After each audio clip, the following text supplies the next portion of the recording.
إلا الله وحده لا شريك له ونشهد أن سيدنا وسندنا وحبيبنا وحبيب ربنا وكريمنا وشفيعنا ومولانا محمد صلى الله تعالى عليه وعلى آله وأصحابه وسلم تسليما كثيرا كثيرا. أما بعد فأعوذ بالله من الشيطان الرجيم. بسم الله الرحمن الرحيم. لقد جاءكم رسول من أنفسكم عزيز عليه ما عنتم حريص عليكم بالمؤمنين رؤوف رحيم. وقال جل سبحانه وتعالى: النبي أولى بالمؤمنين من أنفسهم وأزواجه أمهاتهم. وقال رسول الله صلى الله عليه وسلم: لا يؤمن أحدكم حتى أكون أحب إليه من والده وولده والناس أجمعين. وقال رسول الله صلى الله عليه وسلم: من أحب سنتي فقد أحبني ومن أحبني كان معي في الجنة، أو كما قال عليه الصلاة والسلام. صدق الله مولانا العظيم وصدق رسوله النبي الكريم، ونحن على ذلك لمن الشاهدين والشاكرين، والحمد لله رب العالمين. اللهم صل على سيدنا ومولانا محمد وعلى آل سيدنا ومولانا محمد كما تحب وترضى عدد ما تحب وترضى. يا رب صل وسلم دائما أبدا على حبيبك خير الخلق كلهم. هو الحبيب الذي ترجى شفاعته لكل هول من الأهوال مقتحمی. قدم قدم پہ برکتیں، نفس نفس پہ رحمتیں، جہاں جہاں سے وہ شفیع آسیہ گزر گیا. جہاں نظر نہیں پڑی وہاں ہے رات آج تک، وہیں وہیں سحر ہوئی جہاں جہاں گزر گیا. فشق له من اسمه ليذله فشق له من اسمه ليجله فذو العرش محمود وهذا محمد. وأحسن منك لم تر قط عيني وأجمل منك لم تلد النساء. خلقت مبرأ من كل عيب كأنك قد خلقت كما تشاء. تمام احباب محبت کے ساتھ درود پاک پڑھ لیں. اللهم صل على محمد وعلى آل محمد كما صليت على إبراهيم وعلى آل إبراهيم إنك حميد مجيد. اللهم بارك على محمد وعلى آل محمد كما باركت على إبراهيم وعلى آل إبراهيم إنك حميد مجيد.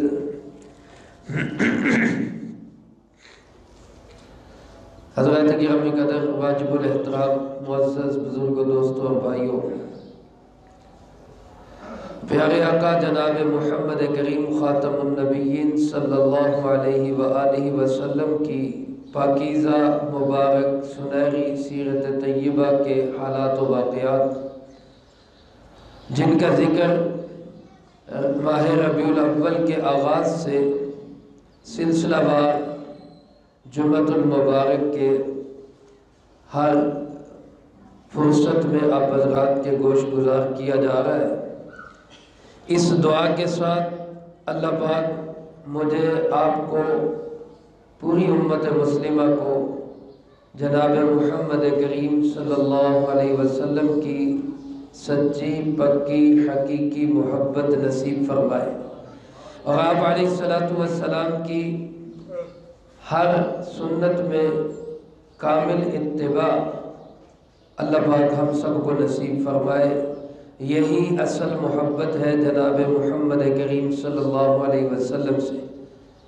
آپ علیہ السلام نے فرمایا من احب سنتی فقد احبنی، جس نے میری سنت سے پیار کیا اصل میں اس نے مجھ سے پیار کیا۔ ومن احبنی کان معی فی الجنہ، اور جس نے میری سنت سے پیار کر کے مجھ سے پیار کیا وہ جنت میں میرا ساتھی ہوگا۔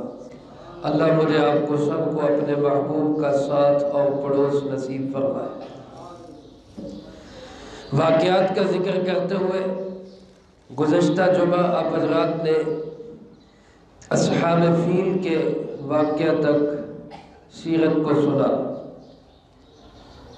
اصحاب فیل یعنی ہاتھیوں کا لشکر جس کو ابرہہ لے کر آیا تھا بیت اللہ کو گرانے کے لیے، لیکن اس کا اپنا کچومر نکل گیا۔ چھوٹے چھوٹے پرندوں کے ذریعے اللہ رب العالمین نے اس لشکر کو منیا میٹ کر دیا۔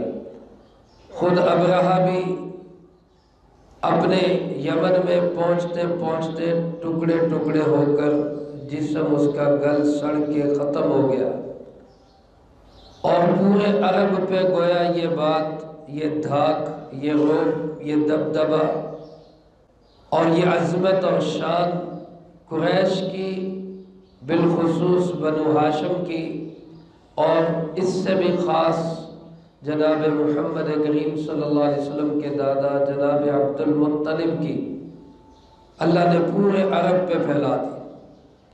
پہلے بھی عرب کے لوگ قریش کا احترام کرتے تھے کہ یہ بیت اللہ کے سنبھالنے والے ہیں، اللہ کے گھر کی خدمت گار ہیں، اور اب اس واقعے کے بعد تو پورے عرب میں چار داغ عالم اہل عرب کی اور قریش کی اور خاندان محمد صلی اللہ علیہ وسلم کی عظمت سب لوگوں کے دلوں میں بیٹھ گئی۔ اس واقعے سے تقریباً 50 یا 55 دن کے بعد، یعنی 2 مہینے بھی پورے نہیں گزرے اس واقعہ کو، کہ جب جناب محمد کریم صلی اللہ علیہ وسلم کی ولادت ہوئی۔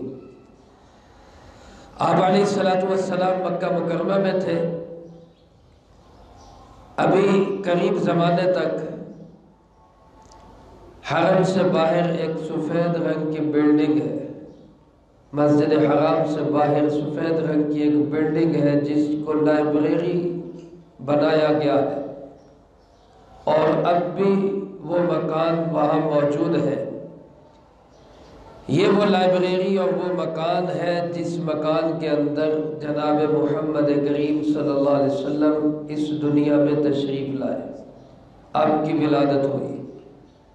آپ علیہ السلام کی ولادت کے لیے جو بات کنفرم اور طے شدہ اور متفقہ ہے، وہ ایک تو یہ بات ہے کہ آپ کی ولادت ربیع الاول کے مہینے میں ہوئی۔ اس کے متعلق شاید کوئی اکا دکا قول اس کے علاوہ ہو، باقی اکثر سیرت نگار اس پر متفق ہے کہ آپ کی ولادت باسعادت کس مہینے میں ہوئی؟ ربیع الاول کے اندر۔ غنیت الطالبین میں پیرا شیخ عبد القادر جیلانی رحمۃ اللہ علیہ نے ایک قول صرف محرم کا بھی نقل کیا ہے کہ آپ کی ولادت 10 محرم کو ہوئی، لیکن یہ ایک شاذ قول ہے جو بہت زیادہ اہمیت نہیں رکھتا۔ باقی سیرت نگاروں کا اس میں اتفاق ہے کہ مہینہ ربیع الاول کا تھا، اور اس پہ بھی سب کا اتفاق ہے کہ دن سوموار کا تھا، پیر کے دن آپ صلی اللہ علیہ وسلم کی ولادت ہوئی۔ اب سوموار کا دن ربیع الاول کا مہینہ، اس معاملے میں زیادہ تگ و دو بحث کی ضرورت نہیں۔ کتابیں دیکھیں گے تو اس میں 2 ربیع الاول بھی ملے گی، کتابیں دیکھیں گے تو اس میں 8 ربیع الاول بھی ملے گی، کتابیں دیکھیں گے تو اس میں 9 ربیع الاول بھی ملے گی، کتابیں دیکھیں گے تو اس میں 10 بھی ملے گی، اس میں 12 بھی ملے گی۔ یہ مختلف اقوال ہیں، کیونکہ وہ زمانہ ایسا تھا کہ اس زمانے میں تاریخ ہائے ولادت کو لکھنے کا کوئی طریقہ کار نہیں تھا، کوئی شناختی کارڈ نہیں بنتے تھے، کوئی پیدائش پرچیاں نہیں بنتی تھی، اس لیے کسی نے اس کو محفوظ رکھنے کی بھی ضرورت نہیں سمجھی۔ رسول اللہ صلی اللہ علیہ وسلم کے دور نبوت کے اندر بھی ولادت کے دن کو کوئی خاص اہمیت نہیں دی گئی، اسی لیے اس پہ حدیث کی کتابوں میں بھی کوئی اتفاق نظر نہیں آتا۔ اگر آپ نے یا آپ کے صحابہ نے، خلفائے راشدین نے اس دن کی کوئی اہمیت دنیا کے سامنے اس انداز سے منانے کے لحاظ سے اس کو اپنایا ہوتا تو میرے خیال میں تاریخ ولادت میں کوئی اختلاف نہ ہوتا۔ آج آپ حضرات جانتے ہیں کسی کا بھی اختلاف نہیں کہ رمضان المبارک 1 رمضان سے شروع ہوگا، ہے کسی کا اس میں اختلاف؟ عید الفطر 1 شوال کو ہوگی، کسی کا اختلاف نہیں۔ عید الاضحیٰ 10 شوال کو ہوگی، عید الاضحیٰ 10 ذوالحج کو ہوگی، کسی کا اس میں اختلاف نہیں۔ تو جس طرح یہ تاریخیں جس میں اسلامی احکامات ہیں، یوم عرفہ 9 ذی الحج کو ہے، یوم الترویہ 8 ذوالحج کو ہے، عید الاضحیٰ کے دن 10 11 12 3 دن ہے، جس طرح یہ عبادات ہیں ان میں کسی کا کوئی اختلاف نہیں، کیونکہ رسول اللہ صلی اللہ علیہ وسلم نے، صحابہ اکرام نے اس کو اہمیت دی، ان عبادات کو کیا۔ اگر میرے عزیز دوستو اسی انداز سے یوم ولادت کی کوئی اہمیت دی گئی ہوتی منانے کے اعتبار سے، میرے الفاظ پہ غور کیجیے گا، میں کوئی لڑائی کی بات نہیں کر رہا، اختلاف کی بات نہیں کر رہا، ایک عام سمجھنے سمجھانے کی بات کر رہا ہوں۔ جس طرح ہم اس کو منانے کی اہمیت اب اپنے اندر رواج دیتے ہیں، اگر ایسی کوئی انہوں نے رواج دی ہوتی تو تاریخ ہائے ولادت میں کبھی اختلاف نہ ہوتا، اسی لیے مختلف اقوال ہیں۔ باقی آج کمپیوٹر کا دور ہے، کیلکولیشن بندہ آسانی سے کر سکتا ہے۔ پچھلے سالوں میں جا کر آپ دیکھ لیں سوموار کا دن اس ربیع الاول میں کس تاریخ کو بنتا ہے۔ ربیع الاول بھی متعین ہے، سوموار بھی متعین ہے، تو اس وقت میں اگر ہم جا کر دیکھیں تو یا 2 ربیع الاول کو سوموار ہے یا 9 ربیع الاول کو سوموار ہے، یا 2 کو سوموار ہے یا 9 کو سوموار ہے۔ اب یا تو پھر اس کا انکار کریں کہ آپ کی ولادت پیر کے دن نہیں ہوئی، تو پھر تو آپ کوئی بھی تاریخ اور بنا سکتے ہیں، لیکن اگر آپ اس پہ اتفاق کرتے ہیں کہ آپ کی ولادت سوموار کے دن ہوئی ہے تو پھر یا 2 ربیع الاول ہے یا 9 ربیع الاول ہے، اس کے علاوہ کوئی نہیں ہے۔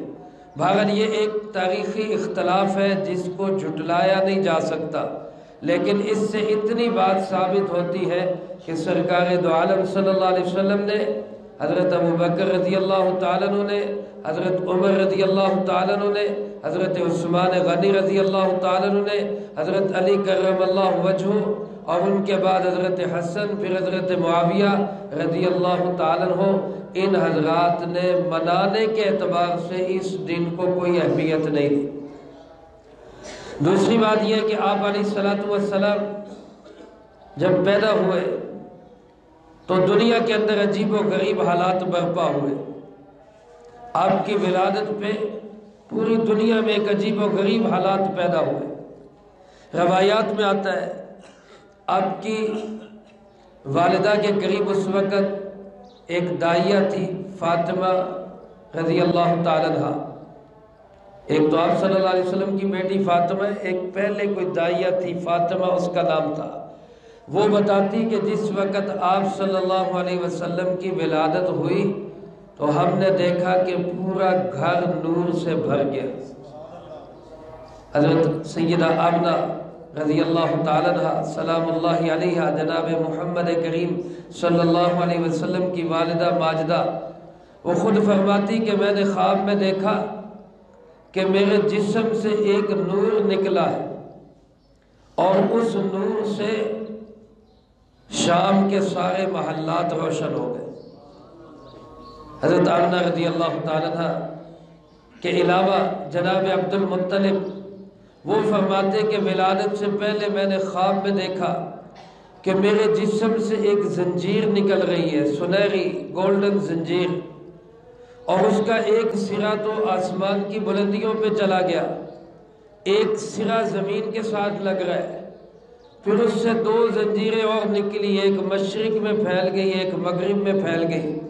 پھر دیکھتے ہی دیکھتے وہ زنجیر درخت نما بن گئی، اس پہ پھل لگنے لگ گئے. فرماتے میں نے دیکھا ایک آدمی نوجوان خوبصورت ان پھلوں کی حفاظت کر رہا ہے.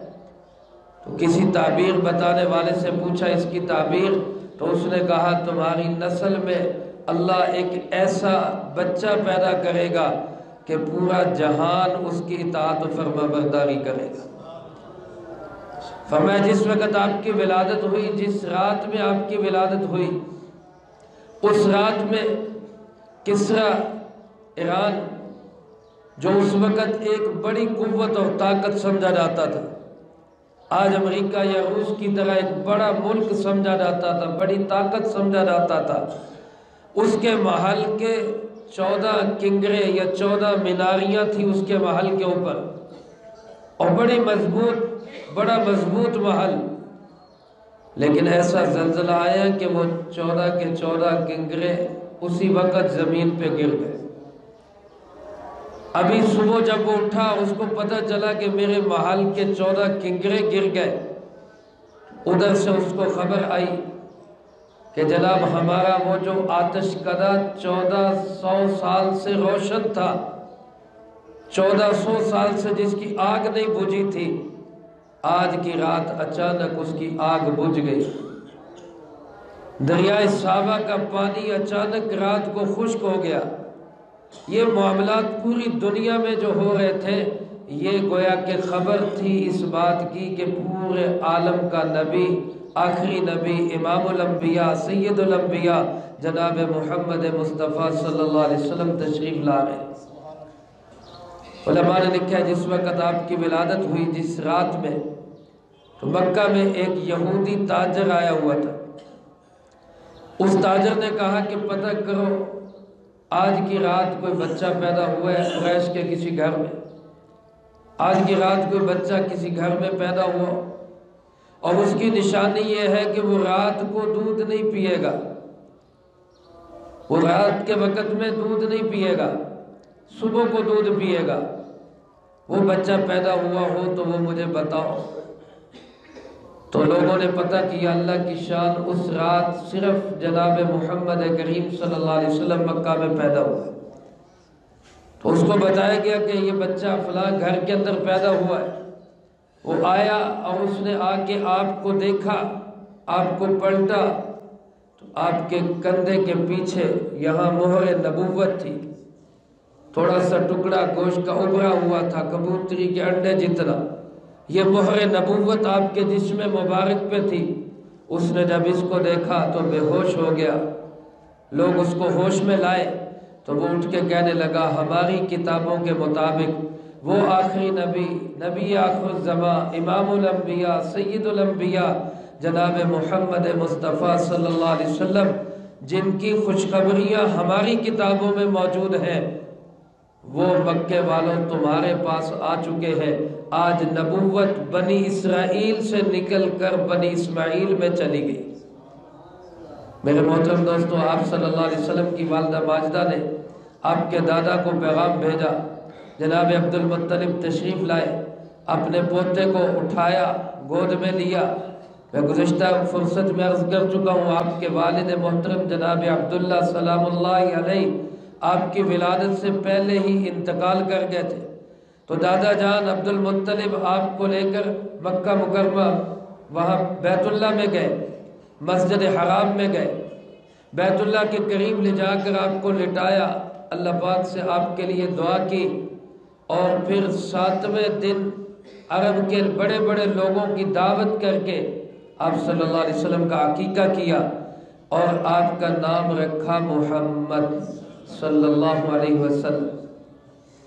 علماء نے لکھا ہے کہ اس سے پہلے عرب کے اندر کسی بچے کا نام محمد نہیں تھا، پہلے بچے آپ تھے دنیا کے اندر جس کا نام محمد رکھا گیا۔ اور جناب عبد المطلب سے پوچھا گیا کہ آپ نے اس کا نام محمد کیوں رکھا؟ تو جناب عبد المطلب نے بتایا کہ محمد کا معنی یہ ہے جس کی سب سے زیادہ تعریف کی جائے۔ فرماتے میں نے یہ نام اس لیے رکھا کہ میرے اس بچے کے عظمت اور شان کے ڈنکے 4 دانگے عالم میں بچ گئے، پوری دنیا میں اس کی تعریفیں ہوں، اس لیے میں نے اس کا نام محمد رکھا ہے۔ بہرحال وقت ختم ہو رہا ہے، انشاءاللہ العزیز محمد نام کی عظمتیں اور اس کی فضیلتیں اور مزید آپ کی زندگی کے حالات انشاءاللہ اگلی فرصت میں بیان کریں گے۔ اللہ پاک سے دعا ہے اللہ مجھے آپ کو سب کو آپ صلی اللہ علیہ وسلم کی سیرت طیبہ کو ذوق و شوق اور محبت سے سننے کی، اپنانے کی اور دوسروں تک پہنچانے کی توفیق عطا فرمائے۔ وآخر دعوانا ان الحمدللہ رب العالمین۔ سنت ادا فرمائے۔